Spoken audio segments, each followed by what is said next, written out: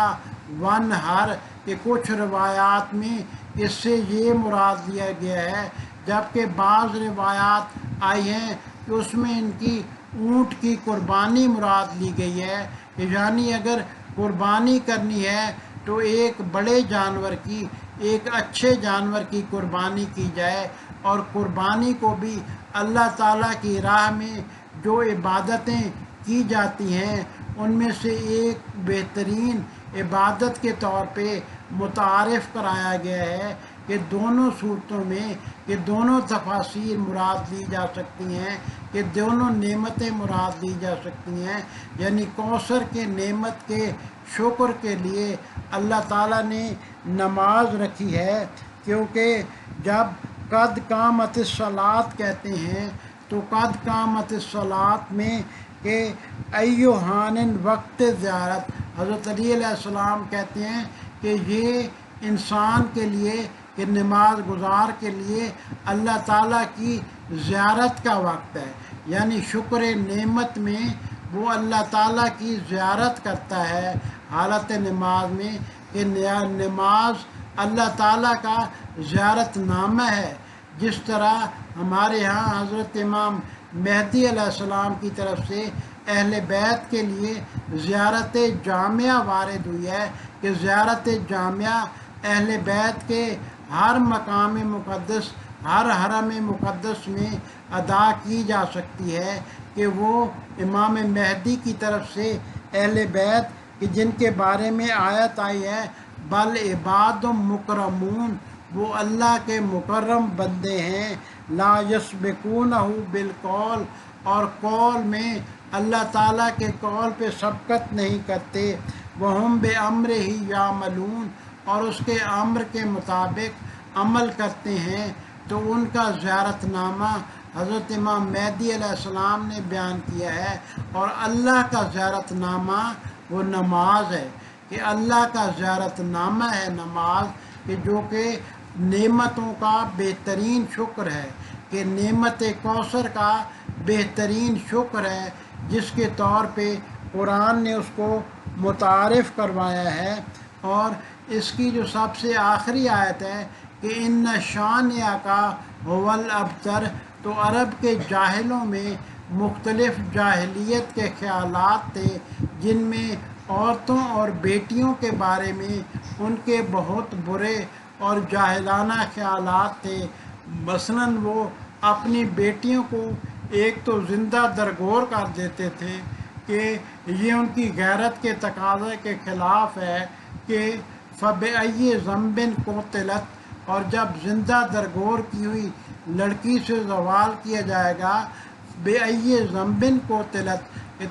تجھے کس جرم میں قتل کیا گیا، تو یہ عرب جاہلوں کا ایک برا رواج تھا۔ اس کے علاوہ ان کا عورتوں کے بارے میں یہ برا خیال تھا کہ انسان کی نسل، انسان کا ذکر صرف مردوں کی طرف سے، صرف بیٹوں کی شکل میں باقی رہتا ہے، اور اگر کسی انسان کا کوئی بیٹا نہ ہو تو اس کو وہ